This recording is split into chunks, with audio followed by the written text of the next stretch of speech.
Dear teachers, నేను మీ వేణు బాలకొండ. మీరు చూస్తున్నారు Venu teachers educational academy YouTube channel. ఈ యూట్యూబ్ ఛానల్ కొత్తగా చూసేవారు సబ్స్క్రైబ్ చేసుకోండి. ఎట్ ది సేమ్ టైం ఈ వీడియో ఎండ్ వరకు చూడండి. నచ్చితేనే లైక్ చేయండి, లేకపోతే లైక్ చేయొద్దు. ఇంకొక విషయం ఏంటంటే, మన వేణు టీచర్స్ ఎడ్యుకేషనల్ అకాడమీ యాప్లో మ్యాథమెటిక్స్ పెడగాజీ ఏదైతే ఉందో, లేదా మెథడాలజీ ఏదైతే ఉందో, ఈ మెథడాలజీ కోర్సెస్ నిన్ననే స్టార్ట్ అయింది. ఎవరైనా సబ్స్క్రైబ్ చేసుకునే వాళ్ళు ఉంటే ఈ కోర్స్ యొక్క లింక్ను కింద డిస్క్రిప్షన్లో ఇస్తున్నా, దాన్ని క్లిక్ చేసి కోర్సులో జాయిన్ అవ్వండి. యూనిట్ 2 శాస్త్రవేత్తలు ఏదైతే ఉందో, శాస్త్రవేత్తల గురించి పూర్తిగా ఒక చాప్టర్ కంప్లీట్ అయింది. నెక్స్ట్ ఈ రోజు నుంచి పూర్తిగా క్లాసులు మీకు అందుబాటులోకి వస్తాయి, గమనించండి. ఇక చాలామంది విద్యార్థులు నన్ను అడుగుతున్నారు, సార్ మ్యాథమెటిక్స్ మెథడాలజీ ఏదైతే ఉందో, ఈ మ్యాథమెటిక్స్ మెథడాలజీ యొక్క సిలబస్ని కొంచెం ఎక్స్ప్లెయిన్ చేయండి సార్ అని అడుగుతున్నారు. సో దానికి సంబంధించినటువంటి సిలబస్ ఏదైతే ఉందో, ఈ సిలబస్ని ఈరోజు మీ అందరికీ కూడా ఎక్స్ప్లెయిన్ చేయడానికి వచ్చినాను. మీరందరూ కూడా గమనించండి. సో దీని మీద ఒక అవగాహన, ఎప్పుడైతే మనకి సిలబస్ అర్థమవుతుందో అప్పుడు ఎగ్జామినేషన్లో మంచి మార్కులు తెచ్చుకోవడానికి అవకాశం ఉంది. సో కాబట్టి ఈ యొక్క మ్యాథమెటిక్స్ సిలబస్ మొత్తాన్ని గమనించినట్లయితే ఇందులో మనకి 11 యూనిట్స్ ఉన్నాయి. మరి ఈ 11 యూనిట్స్ ఒక్కొక్క యూనిట్ ఏం చెప్తుంది, ఏమైనా కొత్త అంశాలు చేర్చారా, లేదా పాత అంశాలే ఉన్నాయా, లేదు సార్ మేము మన గురుకులాలకు ప్రిపేర్ అయ్యాం సార్, మ్యాథమెటిక్స్కి గురుకులాలకు ప్రిపేర్ అయ్యాం సార్, మేము 1:2 దాకా వెళ్ళినాం, ఆ పెడగాజీ సరిపోతుందా, లేకపోతే ఈ మెథడాలజీలో ఇంకేమైనా ప్రిపేర్ అవ్వాలా, ఇట్లాంటి ప్రశ్నలు అందరూ కూడా నన్ను అడుగుతున్నారు. వీటన్నిటికీ సమాధానం మీరు ఈ వీడియో చూస్తే మీ అందరికీ కూడా క్లియర్ అవుతుందని గమనించండి. ఓకేనా మిత్రులారా? సో ఇందులో మొట్టమొదటి యూనిట్ ఏదైతే ఉందో, nature and scope of mathematics. Nature and scope of mathematics గురించి ఈ యొక్క యూనిట్లు అడుగుతారు. మీనింగ్, డెఫినేషన్ అంటే గణితం యొక్క అర్థము, దాని యొక్క నిర్వచనాల గురించి అడుగుతారు. నేచర్ ఆఫ్ మ్యాథమెటిక్స్, గణితం యొక్క స్వభావాన్ని గురించి అడుగుతాడు. తర్వాత మ్యాథమెటిక్స్ స్ట్రక్చర్, గణితం యొక్క నిర్మాణం. మ్యాథమెటిక్స్ ఆర్డర్, గణితం యొక్క క్రమం. మ్యాథమెటిక్స్ ప్యాటర్న్ అండ్ సీక్వెన్సెస్ అంటే గణితం యొక్క నిర్మాణ శ్రేణి ఏదైతే ఉంటుందో, నిర్మాణ పద్ధతి ఏదైతే ఉంటుందో దాని గురించి అడుగుతాడు. స్కోప్ ఆఫ్ మ్యాథమెటిక్స్, గణితం యొక్క పరిధిని గురించి అడుగుతాడు.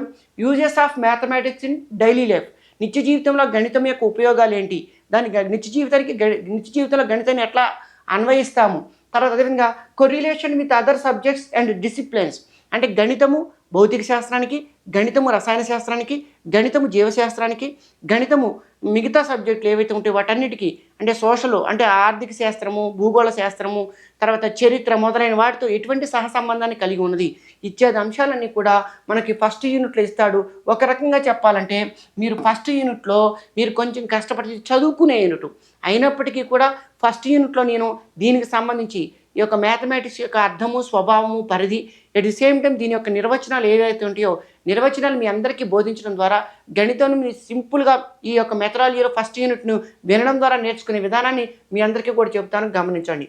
ఇక తర్వాత నెక్స్ట్ రెండవది ఏంటంటే history of mathematics and contributions of mathematicians, గణితం యొక్క చరిత్రను గురించి అడుగుతారండి. బాబిలోనియన్లు, ఈజిప్ట్లు, ఓకేనా, భారతీయులు, అరబ్బులు, వీళ్ళందరూ కూడా గ్రీకులు గణితానికి చేసినటువంటి సేవలు ఏవైతే ఉంటాయో ఆ గణితానికి చేసినటువంటి సేవల గురించి అడుగుతారండి. హిస్టరీ అంటే గణితం అసలు ఎట్లా ఉద్భవించింది గణితం అనేది, ఓకేనా. సో ఇట్లా ఇచ్చేది అంశాలన్నీ కూడా హిస్టరీ ఆఫ్ మ్యాథమెటిక్స్తో చదువుతాం.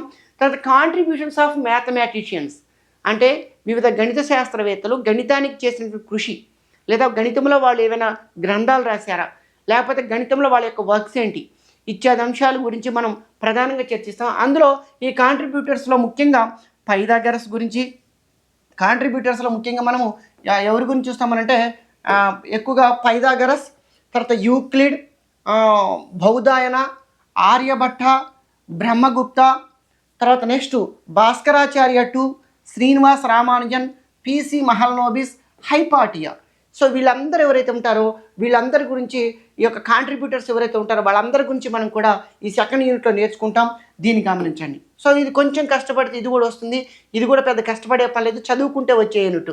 ఎవరైనా సార్ చెప్పినా చెప్పకపోయినా సెకండ్ యూనిట్ చదువుకుంటే వస్తుంది. మెటీరియల్ కావాలి, ఇంక ప్రాపర్ మెటీరియల్ ఉంటే తెలుస్తుంది. ఇంకోటి ఏంటంటే సెకండ్ యూనిట్లో పిసి మహల్నోబిస్ గురించి, బౌద్ధాయన గురించి, at the same time Brahmagupta గురించి మనకి అకాడమీ టెక్స్ట్ బుక్స్లలో సమాచారం లభించట్లేదు.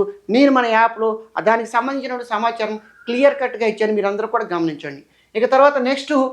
తర్వాత గమనించినట్లయితే third unit aims and objectives of learning mathematics అంటే గణితం నేర్చుకోవడంలో, ఓకేనా, ఆ ఉద్దేశాలు మరియు లక్ష్యాలు ఏంటి, గణితం యొక్క ఉద్దేశాలు, లక్ష్యాలు.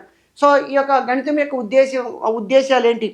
ఓకేనా? సాధారణ ఉద్దేశాలని, దూరస్థ ఉద్దేశాలని, తక్షణ ఉద్దేశాలని, ఓకేనా? ఇట్లాంటి ఉద్దేశాలు ఏవైతే ఉంటాయో వీటి నిర్దిష్ట ఉద్దేశాలని, రకరకాల ఉద్దేశాలని.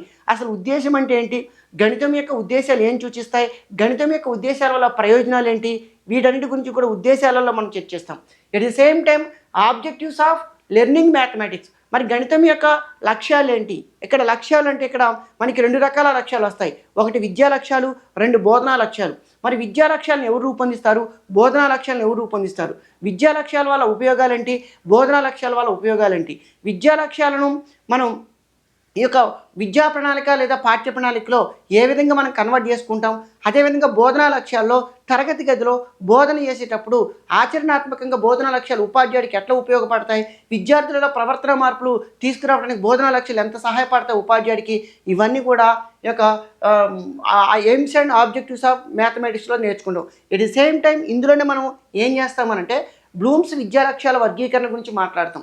తర్వాత బోధనా లక్ష్యాల వర్గీకరణ గురించి మాట్లాడతాం.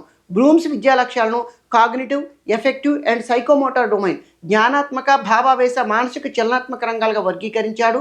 ఎట్ ది సేమ్ టైం ఎవరెవరు ఏ రంగంలో ఈ విద్యా లక్ష్యాలను ఎన్ని రకాలుగా వర్గీకరించారు, సవరించిన బ్లూమ్స్ విద్యా లక్ష్యాల యొక్క వర్గీకరణ ఎట్లా ఉంటుంది, ఇత్యాది అంశాలన్నీ కూడా మనం బ్లూమ్స్ విద్యా లక్ష్యాల వర్గీకరణ గురించి చూద్దాం. At the same time Bloom's విద్యా లక్ష్యాల మీద బ్లూమ్స్ విద్యా లక్ష్యాల వర్గీకరణ మీద ఉన్నటువంటి విమర్శ కొంతమంది విద్యావేత్తలు ఈ యొక్క విమర్శ చేశారు. ఆ విమర్శను కూడా మనం ఇందులో చూడటం జరుగుతుందనే విషయాన్ని మీరు అందరూ కూడా గమనించాలి.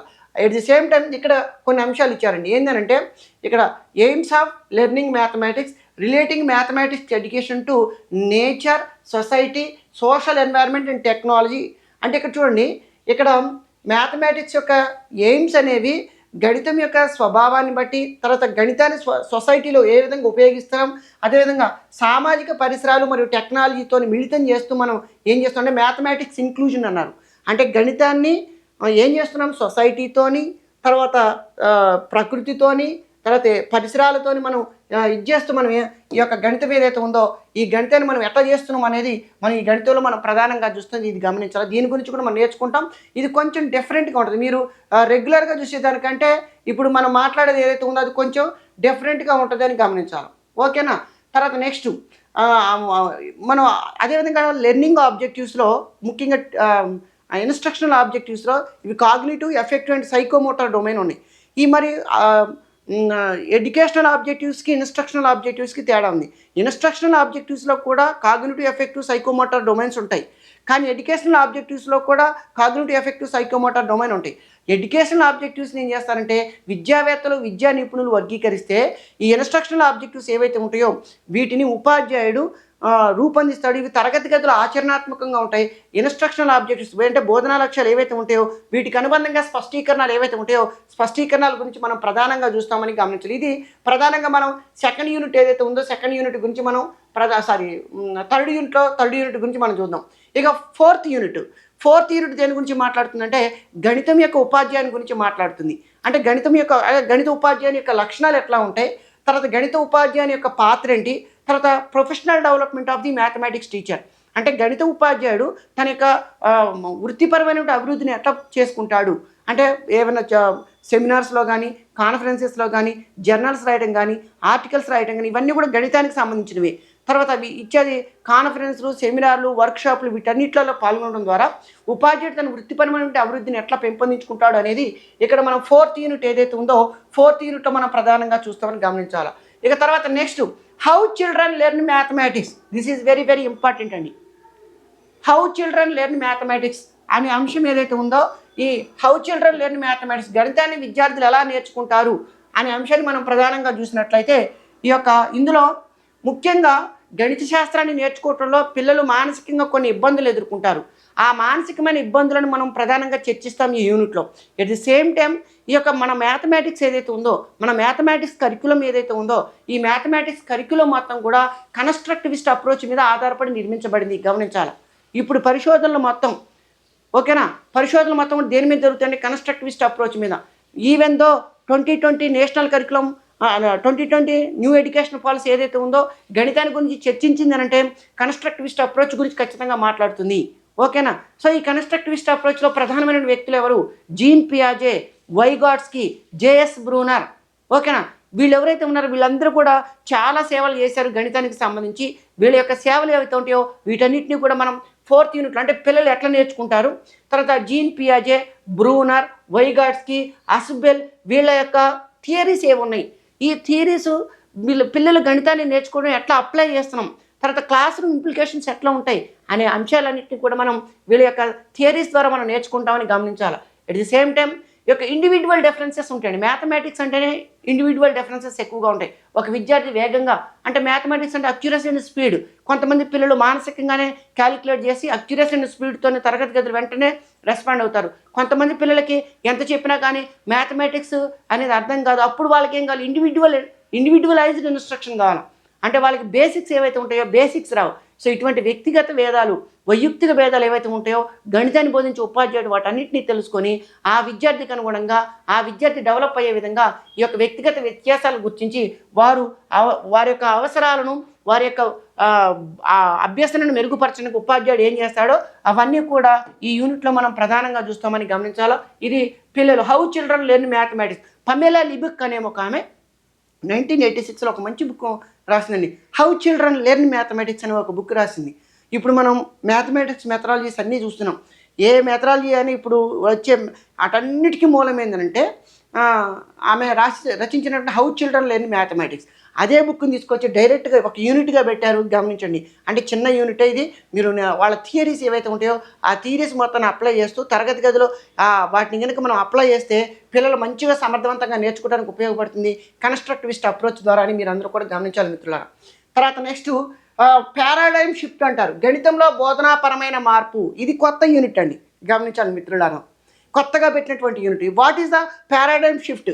పారాడైమ్ షిఫ్ట్ అంటే ఏంటి, గణితపరమైన మార్పు అంటే ఏంటి? పారాడైమ్ అంటే పూర్తిగా భిన్నంగా, ఇప్పుడు ఒక దృక్పథంలోంచి చూసిన దాన్ని ఇప్పటి వరకు ఒక రకంగా ఆచరిస్తున్న దాన్ని దానికి పూర్తిగా నూతనమైన పద్ధతులను, నూతనమైన విధానాలను అనుసరిస్తూ ఒక కొత్త పద్ధతిలో, నూతన ఆలోచనలో దాని గనక మార్పు చేసినట్లయితే దాన్నే పారాడైమ్ షిఫ్ట్ అంటారు.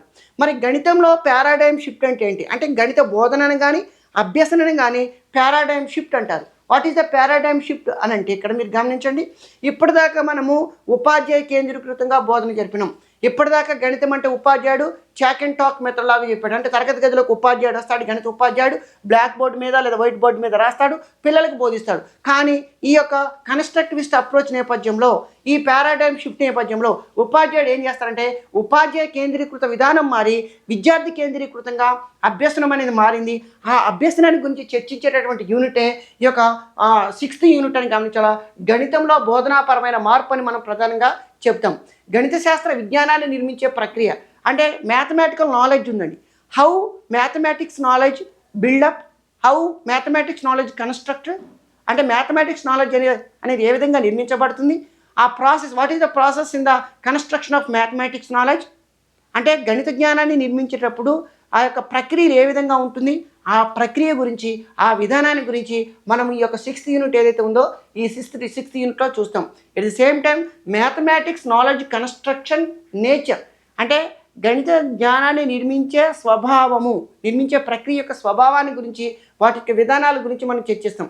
ఎట్ ది సేమ్ టైం అభ్యాసకుడు అంటే లెర్నర్ గురించి మాట్లాడతాం, తర్వాత లెర్నింగ్ గురించి మాట్లాడతాం, ఉపాధ్యాయుడి గురించి మాట్లాడతాం.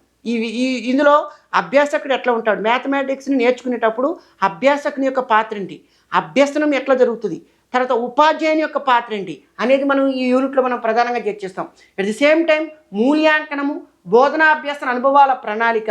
మూల్యాంకనం ఏదైతే ఉందో మూల్యాంకనాన్ని, బోధనాభ్యాసన అనుభవాల ప్రణాళికను, అదేవిధంగా ఇప్పుడు మన షిఫ్ట్ పారాడైమ్ షిఫ్ట్ అని చెప్పినాం. అంటే ఇప్పుడు గణిత పారాడైమ్ షిఫ్ట్ అంటే పూర్తిగా మార్పు అని చెప్పుకున్నాం కదా.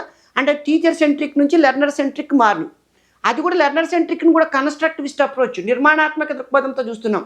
మరి ఇలా మారినప్పుడు మరి ఉపాధి అంటే బోధన అంటే టీచర్ సెంట్రిక్ ఉన్నప్పుడు గణిత బోధన ఎలా ఉంది, ఇప్పుడు ప్రజెంట్ గణిత బోధన ఎలా ఉంది. ఇప్పుడు చూడండి, మీరు పుస్తకాలలో కానీ సార్ కానీ మీరు చూసినట్లయితే ప్రాజెక్టులను చేయండి, వీటిని గురించి ఆలోచించండి, వీటిని సేకరించండి, తర్వాత ఈ అసైన్మెంట్లలో పాల్గొనండి, తర్వాత వ్యక్తిగత కృత్యాలు ఇవ్వడం, జట్టు కృత్యాలు ఇవ్వడం, టోటల్గా క్లాస్ రూమ్ యాక్టివిటీస్ని ఇవ్వడం, ఇవన్నీ ఏంటి, what is the meaning of this all activities? That means paradigm shift of the mathematics teaching. అర్థమవుతుందా మీ అందరికీ? సో కాబట్టి అంతకు మునుపు ఎట్లా గణితాన్ని బోధించారు, ఇప్పుడు ఎట్లా బోధించారు అనేది మనం ఈ యూనిట్లో మనం ప్రధానంగా చర్చిస్తామని గమనించాలి. తర్వాత ఇన్ఫర్మేషన్ అండ్ కమ్యూనికేషన్ టెక్నాలజీ గురించి మాట్లాడతాం. అంటే గణితంలో information and communication technology there is a lot of tools. అంటే ఇక్కడ మీరు సాఫ్ట్వేర్ పరంగా చాలా రకాల టూల్స్ వచ్చినాయి స్టూడెంట్స్ అందరూ నేర్చుకోవడానికి. వాటన్నిటిని ఎట్లా ఉపయోగిస్తాం. తర్వాత critical pedagogy and role of teachers, అంటే విమర్శనాత్మక బోధనా శాస్త్రము. అంటే క్రిటికల్ పెడగాజీ అంటే విద్యార్థులను లోతుగా అభ్యసనంలో ఎట్లా మనం పాల్గొనేటట్లు చేస్తాం మనం ఆలోచింపజేసే బోధనా అభ్యసన శాస్త్రమే క్రిటికల్ పెడగాజీ అంటారు. ఈ క్రిటికల్ పెడగాజీలో ఉపాధ్యాయుని యొక్క పాత్ర ఏంటి అనేది మనం ప్రధానంగా చర్చిస్తాం. కంటెంట్ కమ్ మెథడాలజీ, అంటే కంటెంట్ని ఇప్పుడు మీరందరూ మెథడాలజీ చదువుతుంటే దాన్ని just inductive method, deductive method చదువుకుంటే ఇండక్టివ్ మెథడ్ ఏం చెప్తుంది, డిడక్టివ్ మెథడ్ ఏం చెప్తుంది మనం మాత్రమే నేర్చుకుంటాను. బట్ ఇన్ కంటెంట్ కమ్ మెథడాలజీలో ఏం జరుగుతుంది అంటే ఉపాధ్యాయుడు పెడగాజీని బోధించేటప్పుడు కంటెంట్లో ఉన్న ఎగ్జాంపుల్స్ తీసుకొని అవి క్లాస్ రూమ్లో ఎట్లా రిలయబుల్గా అప్లికేబుల్ అవుతాయో చెప్పేదాన్నే కంటెంట్ కమ్ మ్యాథమెటిక్స్ అంటారు. దాని గురించి మనం ప్రధానంగా మాట్లాడతాం. అంటే కంటెంట్ కమ్ మ్యాథమెటిక్స్ యొక్క అర్థం గురించి మాట్లాడతాం, దాని యొక్క భావన గురించి మాట్లాడతాం, దాని యొక్క స్వభావాన్ని గురించి మాట్లాడతాం, దాంట్లో ఉన్నటువంటి సోపానాల గురించి మాట్లాడతాం. ఓకేనా. అదేవిధంగా భావనల యొక్క విశ్లేషణ గురించి మాట్లాడతాం, బోధనా విశ్లేషణ, వీటన్నిటి గురించి కూడా మనం ఈ యొక్క 6th యూనిట్ ఏదైతే ఉందో ఈ 6th యూనిట్లో మనం ప్రధానంగా మాట్లాడతామని మీరందరూ కూడా గమనించాలి. ఇక 7th యూనిట్ కనుక గమనించినట్లయితే ఈ యొక్క గణితంలో పాఠ్య ప్రణాళిక, కరిక్యులం. ఓకేనా. కరిక్యులం కన్స్ట్రక్షన్ అని అంటారు. What is the curriculum construction? Curriculum constructive principles అంటారు. అంటే విద్యా ప్రణాళిక నిర్మాణ మౌలిక సూత్రాలు. ఓకేనా. విద్యా ప్రణాళిక నిర్మాణ మౌలిక సూత్రాలు ఏంటి అని గమనించినట్లయితే principle of utility, principle of discipline, principle of preparatory value. ఓకేనా. సో ఇవన్నీ కూడా మనకి మౌలిక సూత్రాలు. Principle of logic, principle of psychological, ఇవన్నీ కరిక్యులం కన్స్ట్రక్టివ్ బేసిక్ ప్రిన్సిపల్స్ అంటారు. అంటే కరిక్యులంని ఎవరైతే తయారు చేస్తారో ఆ తయారు చేసేవాళ్ళు గణితం యొక్క స్వభావాన్ని దృష్టిలో పెట్టుకొని ఈ యొక్క కరిక్యులంని నిర్మిస్తారు. సో వాటన్నిటి గురించి మనం కూడా కరిక్యులం కన్స్ట్రక్టివ్ ప్రిన్సిపల్స్లో మనం ప్రధానంగా చూస్తాం. తర్వాత కరిక్యులం సిలబస్ నుండి బిహేవియరిస్ట్ నుంచి నిర్మాణాత్మక విధానం వరకు. అంటే మనం ఎదువరకు బిహేవియరిస్టిక్ అప్రోచ్లో అంటే ప్రవర్తనాత్మక దృక్పథంతో ఈ కరిక్యులంని తయారు చేశారు. ఇప్పుడు ఏం చేశారు, కన్స్ట్రక్టివిస్ట్ అప్రోచ్లో కరిక్యులంని తయారు చేస్తున్నారు. కన్స్ట్రక్టివిస్ట్ అప్రోచ్ నేపథ్యంలోనే కరిక్యులంని బోధిస్తున్నారు. సో అట్లా బిహేవియరిస్టిక్ అప్రోచ్ నుంచి ప్రవర్తనాత్మక దృక్పథం వరకు ఏ విధంగా కరిక్యులం మారిందో మనం ప్రధానంగా చూస్తామని గమనించాలి. ఓకేనా. తర్వాత కంటెంట్ అంటే విషయ కేంద్రీకృతము, తర్వాత సైంటిఫిక్ మెథడ్, తర్వాత ప్రవర్తన శాస్త్రజ్ఞుడు అని మనం ప్రధానంగా గమనిస్తాం. వీటన్నిటిని గురించి కూడా మనం మాట్లాడదాం. At the same time national curriculum framework 2005 గణితాన్ని గురించి ఏం చెప్పింది, గణితాన్ని మనం ఎట్లా బోధించాలని చెప్పింది అనేది గురించి మాట్లాడుతాం. At the same time national curriculum framework 2005 base చేసుకొని 2011లో అప్పుడు ఉమ్మడి ఆంధ్రప్రదేశ్ ఉన్నప్పుడు ఆంధ్రప్రదేశ్ స్టేట్ కరిక్యులం ఫ్రేమ్వర్క్ 2011ని నిర్మాణ సూత్రాలను రూపొందించడం జరిగింది. వాటి ఆధారంగా ప్రస్తుత పాఠ్యాంశాలు ఎట్లా ఉన్నాయి, మనం ఏ విధంగా గణితాన్ని మనం ప్రజెంట్ చేస్తున్నామనే వాటి గురించి కూడా మనం మాట్లాడతాం. అయితే ఏపీ స్టేట్ కరిక్యులం ఫ్రేమ్వర్క్ 2011 ఆధారంగానే ప్రస్తుత పాఠ్య పుస్తకాలను నిర్మించడానికి ఒక టెక్స్ట్ బుక్ నిర్మించాలంటే ఒక్కొక్క యూనిట్ని ఏ విధంగా నిర్మించాలని చెప్పి పొజిషన్ పేపర్స్ అనేవి రిలీజ్ చేశారండి. ఆ పొజిషన్ పేపర్స్ గురించి కూడా మనకి ఇందులో మనం ప్రధానంగా చర్చిస్తామని గమనించండి. ఓకేనా. తర్వాత అదేవిధంగా మ్యాథమెటిక్స్ టెక్స్ట్ బుక్స్ గురించి మాట్లాడతాం, ప్రింటింగ్ బుక్స్ మెటీరియల్ గురించి మాట్లాడతాం, మ్యాగజైన్స్ గురించి మాట్లాడతాం, ఇవన్నీ గురించి మాట్లాడతాం. ఇవి కాకుండా Edgar cone of experience, Edgar అంటే ఎడ్గర్ అనుభవాల శంకు అని అంటారు. ఎడ్గర్ అనే విద్యావేత్త గణితంలో బోధనాభ్యసన పరికరాలను మనం అందించేటప్పుడు విద్యార్థులు మూర్త అనుభవాల నుంచి అమూర్త అనుభవాలకు ఏ విధంగా పొందుతారు, ఏ పరికరాల ద్వారా ఏ యాక్టివిటీస్ ద్వారా అమూర్త అనుభవాలను మూర్త అనుభవాలు పొందుతారు, వాటిని ఆధారంగా చేసుకొని ఈ యొక్క ఎడ్గర్ కోన్ ఆఫ్ ఎక్స్పీరియన్స్లో ఇవ్వడం జరిగింది. 11 అంశాలు ఇచ్చారు. వాటన్నిటి గురించి కూడా మనం ఇందులో చర్చిస్తామని గమనించాలి. అదేవిధంగా కరిక్యులం డెవలపర్గా ఉపాధ్యాయుడు అంటే పాఠ్య ప్రణాళికను అభివృద్ధి చేసే వ్యక్తిగా ఉపాధ్యాయుడి గురించి మాట్లాడతాం. తర్వాత స్థానికీకరించబడిన పాఠ్యాంశాలు, నువ్వు ఎంత గణితాన్ని చెప్పినా కానీ విద్యార్థికి వాడి లోకల్ లాంగ్వేజ్లో వాడి నిత్య జీవితంలో ఉపయోగించుకునే విధంగా స్థానిక అంశాలు తీసుకొని బోధించకపోతే వాడికి అర్థం కాదు. సో కాబట్టి స్థానికీకరించిన పాఠ్యాంశాలు, తర్వాత వీటన్నిటిని కూడా మనం ఏం చేస్తామంటే ఈ యూనిట్లో మనం ప్రధానంగా చర్చిస్తామని గమనించండి. ఇక నెక్స్ట్ యూనిట్ని గమనించినట్లయితే 8th యూనిట్ని గమనించాలి, టీచింగ్ అండ్ లెర్నింగ్ మ్యాథమెటిక్స్. దీని గురించి మనం గమనించాలి. అంటే ఇక్కడ బోధనా అభ్యాసన అంటే బోధనా పద్ధతి గురించి మెథడ్స్ ఆఫ్ టీచింగ్ మ్యాథమెటిక్స్ అని మనం ప్రధానంగా చెప్తాం. అంటే స్ట్రాటజీస్ కానీ ఇవన్నిటిని గురించి కూడా మనం ప్రధానంగా మాట్లాడతాం. కోఆపరేటివ్ లెర్నింగ్ అని, కొలాబరేటివ్ లెర్నింగ్ అని, అదేవిధంగా ఎక్స్పీరియన్షియల్ లెర్నింగ్ అని, techniques of teaching mathematics, oral work అంటే oral work, written work, homework, accuracy, speed ఇచ్చేది అంశాలు ఏవైతే ఉంటాయి వీటన్నిటిని కూడా టెక్నిక్స్ ఆఫ్ మ్యాథమెటిక్స్ అంటారు. వీటన్నిటి గురించి కూడా మనం ప్రధానంగా మాట్లాడుతాం. అసైన్మెంట్ అని, ఓకేనా. సో అదేవిధంగా ఇందులో ఈ మెథడ్స్ ఆఫ్ టీచింగ్లో ఇంకేం మాట్లాడతామంటే inductive method, deductive method, analysis method, synthesis method, heuristic method, problem solving method, తర్వాత project method and at the same time laboratory method ఇచ్చేది. మెథడ్స్ ఆఫ్ టీచింగ్ ఏవైతే ఉంటాయో, గణిత బోధనా పద్ధతులు ఏవైతే ఉంటాయో వీటన్నిటి గురించి కూడా మనం ఈ యూనిట్లో ప్రధానంగా చర్చిస్తాం. 8th యూనిట్ అని మీరు ప్రధానంగా గమనించండి మిత్రులారా. తర్వాత లెర్నింగ్ రిసోర్సెస్ అంటే మ్యాథమెటిక్స్లో లెర్నింగ్ రిసోర్సెస్ ఏమున్నాయి, లైబ్రరీ అని, తర్వాత అదేవిధంగా మ్యాథమెటిక్స్ క్లబ్ అని, తర్వాత mathematics library, mathematics club, mathematics కిట్లు, తర్వాత డిజిటల్ రిసోర్సెస్ ఏవైతే ఉంటాయో వాటన్నిటిని కూడా మనం ఈ 8th యూనిట్ ఉన్నాయి, నెక్స్ట్ యూనిట్లో 9th యూనిట్లో చర్చిస్తాం. తర్వాత నెక్స్ట్ 10th యూనిట్ ఏంటంటే ప్లానింగ్ ఫర్ ఎఫెక్టివ్ ఇన్స్ట్రక్షన్. దీన్ని ఏమని పిలుస్తారంటే లెర్నింగ్ మ్యాథమెటిక్స్ కోసం, అంటే గణితాన్ని అభ్యసించడం కోసం ప్రణాళిక అని మనం ఈ యూనిట్ని ప్రధానంగా పిలుస్తాం.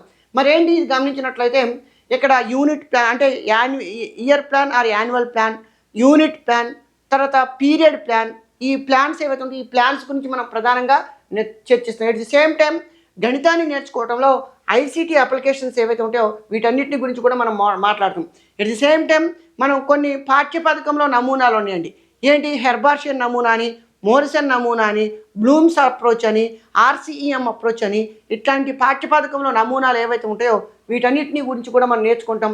తర్వాత హెర్బార్షియన్ స్టెప్స్ ఏవైతే ఉంటాయో preparation, presentation, association, generalisation, organisation, ఇవన్నీ ఏవైతే ఉంటాయో వీటన్నిటి గురించి కూడా మనం ఈ యొక్క హెర్బార్షియన్ స్టెప్స్ ఏవైతే ఉంటాయో వీటన్నిటి గురించి మనం మాట్లాడతాం. అంటే సన్నాహము, ప్రదర్శన, సంసర్గము, సాధారణీకరణము, అన్వయము, సింహావలోకనం అని 6 రకాల స్టెప్స్ ఉన్నాయి.